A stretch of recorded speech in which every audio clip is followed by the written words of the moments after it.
So today we're going to test fly SD3 Plus. The calibration process on this one is slightly different. As you can see, this whole module has a lot more things than the SD4 and the FD1s. I normally try to make sure that when I do the calibration, my satellites are above 14 or 15. Normally right now it's 16 here, which means I have to the calibration process is slightly different because it's basically with the flight control, external flight control, not the same as FD1 or SD4, which is completely different setup. So in this one, you only have two processes. The first one is your left joystick down. Oh, sorry, not that. You need to press the return home switch down, and then this upwards, and the light on the drone will start flashing. It's normally green, yellow, and red. Once it's stable, that means the calibration process is done. So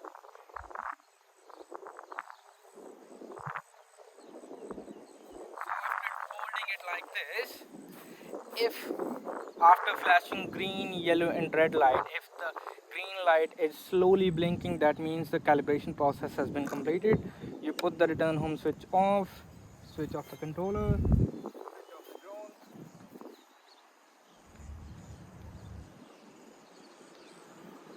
Same thing. Drone on, controller on. I normally do it together. I don't follow any process where you need to switch off the drone first or the controller thing, which is, I find it a little weird and annoying. So the next one, return home, go like this, which means the light is gonna flash again. Flashing, so body up, rotation, body down, rotation, 12 o'clock, rotation, 3, rotation, rotation, rotation.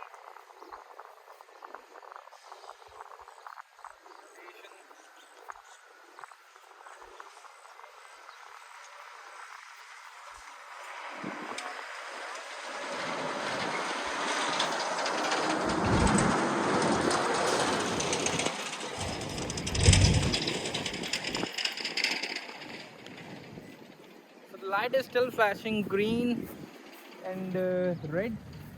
I'm gonna let it stabilize itself. Yeah. So now it's flashing green light, slow flashing. That means the process has gone through. I'm gonna switch off my drone.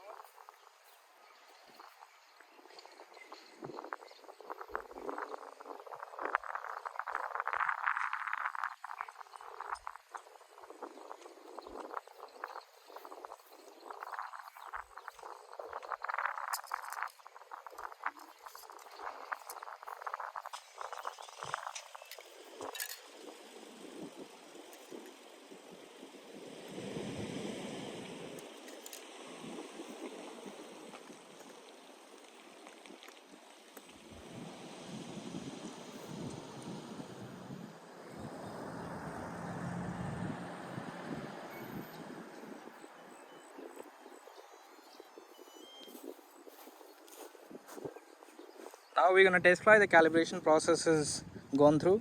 Everything is working perfectly fine. I'm just gonna keep a little bit more distance than normally do.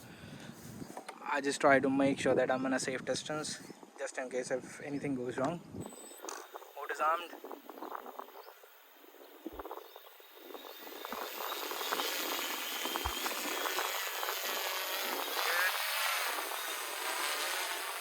I'm gonna go on a distance, which is also fine.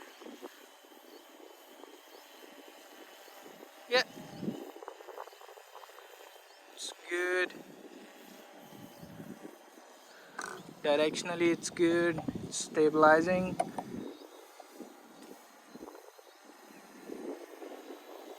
gonna send it to a little bit of a distance.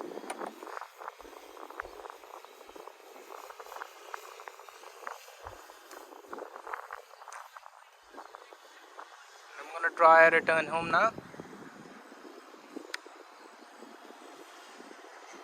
So on this one, the drone, you know how you start the drone, and it's the front is basically uh, facing opposite you. It lands back in the same way, which I think is pretty neat. So you don't need to, you know, go near the drone and try and put it in the same direction where it started from each time. It's gonna spin, as you can see. It's gonna spin on its axis. That's what it's doing, and now it's gonna try to land.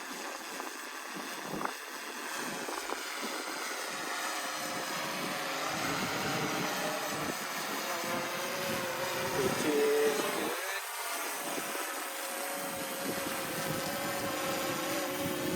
good. Yes. It's time to land. Yes. If in the middle of landing, if it stops for a few seconds, do not be wary, because it basically means that the GPS is trying to make sure that the location and the height it's measuring is correct. But if it stays in the same point for more than 30 seconds or 40 seconds, that means the GPS is trying to locate its height, but it's not able to. That means that either the GPS is faulty, or either you need to go through the calibration process all over again, just for refreshing the module itself.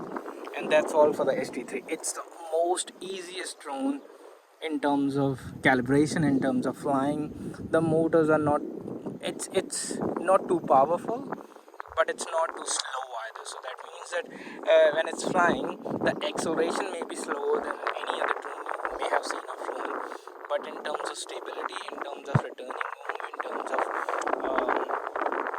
in terms of you wanting to operate it, it's much easier and much more user friendly, I would say.